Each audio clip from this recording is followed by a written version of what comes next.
સુરતની મૈદરપુરા પોલીસે મુસાફિર હું યારો નામના અભિયાન થકી એક વૃદ્ધનું કાઉન્સિલિંગ કરી તેમના પરિવાર સાથે મિલન કરાવ્યું હતું। 25 વર્ષ અગાઉ મહારાષ્ટ્રના સાંગલીથી સુરત આવી ગયેલા વૃદ્ધનું પરિવાર સાથે મિલન થતા પોલીસનો આભાર વ્યક્ત કરાયો હતો।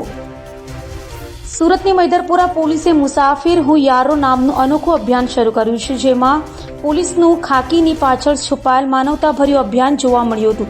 વાત એમ છે કે સુરતના DCB ઝોન 3માં આવતા મૈદરપુરા પોલીસે મુસાફિર હું યારો નામનું અનોખું અભિયાન શરૂ કર્યું છે, જેમાં રસ્તે રઝળતા લોકોનું તેઓના પરિવાર સાથે મિલન કરાવવાની શરૂઆત કરી છે। તો સુરતના મૈદરપુરા વિસ્તારમાં બ્રિજ નીચે રહી જીવન ગુજારતા 62 વર્ષીય વૃદ્ધનું પરિવાર સાથે મિલન કરાવ્યું હતું।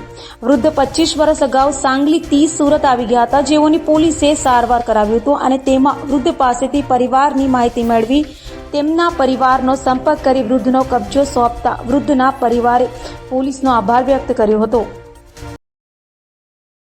આપ લોગ જાણો છો તેમ સુરત શહેરમાં ઝોન 3 ની ટીમ દ્વારા એક અભિયાન અમે સ્ટાર્ટ કર્યું હતું, જેનું નામ રાખેલું હતું મુસાફિર હું યારો।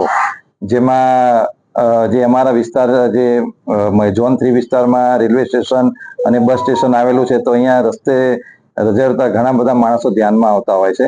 તો પોલીસ પોતાની જે રૂટીન ડ્યુટી છે એની સાથે સાથે આવા જ્યારે કોઈ વ્યક્તિઓ અમને મળી આવે તો એમને અમે પોલીસ સ્ટેશનમાં લઈ આવીને એને જે મેડિકલ ટ્રીટમેન્ટની જરૂર હોય તો એ તેમને નવડાવી દોડાવી એમના કપડાને એમને જમવાની વ્યવસ્થા કરી આપતા હોય છે।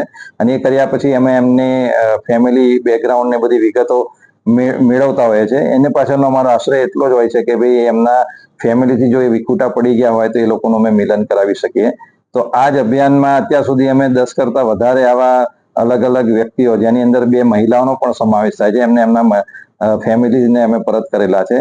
પરંતુ આજે એક કિસ્સો એવો બનેલો છે જેની અંદર મોહમ્મદ ઇલ્હમ મુલ્લા, જેમની ઉંમર 62 વર્ષ છે, અને એમને માહિતી મળેલી હતી કે બ્રિજની નીચે ઘણા વખતથી એમણે રસ્તે રખડે છે અને એમની તબિયત પણ ખરાબ છે, લાકડીના સહારે ચાલતા હતા। તો અમારી પોલીસની ટીમ એમને 1 વીક પહેલા પોલીસ સ્ટેશન લઈ આવી હતી અને એમને સારવાર કરાવી, એમને નવડાવી દોડાવીને સ્વચ્છ કપડાં પહેરાવ્યા અને એમનું કાઉન્સેલિંગ કરતા જાણવામાં આવેલું કે આજથી 25 વર્ષ પહેલા તેઓ સાંગલીથી સુરત આવેલા હતા અને 25 વર્ષથી અહીંયા સુરત ખાતે એ આવી રીતે રસ્તા ઉપર પોતાનું જીવન ગુજારતા હતા।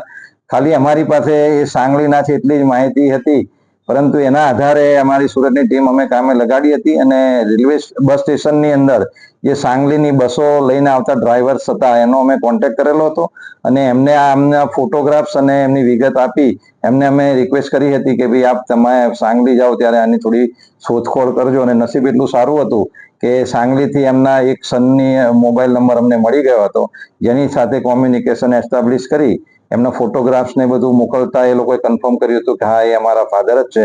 અને એમનો ફેમિલીનો કોન્ટેક્ટ થતા આજે એમનો દીકરો જે કર્ણાટક રહે છે, તો કર્ણાટકથી એમનો એક દીકરો આજે એમને લેવા માટે આવેલો છે અને આજે 25 વર્ષ પછી ફાધર અને પુત્રનું મિલન કરેલું છે અને બધા અત્યારે ખુશ થઈને એમના પોતાના પરિવારનું મિલન કરી પોતાના પરિવાર પાસે મોહમ્મદ ઇલ્હિમ જશે। એટલે પોલીસનો અમે ખૂબ જ અમે આજ આનંદિત છીએ કે ભાઈ આજે એક પરિવારને અમે મિલન કરાવી શક્યા। Thank you. કેટલા દિવસ લાગ્યા અને કેટલી ટીમો કામે લાગી?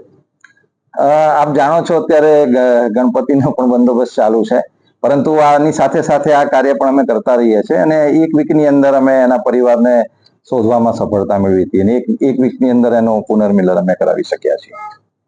Thank you.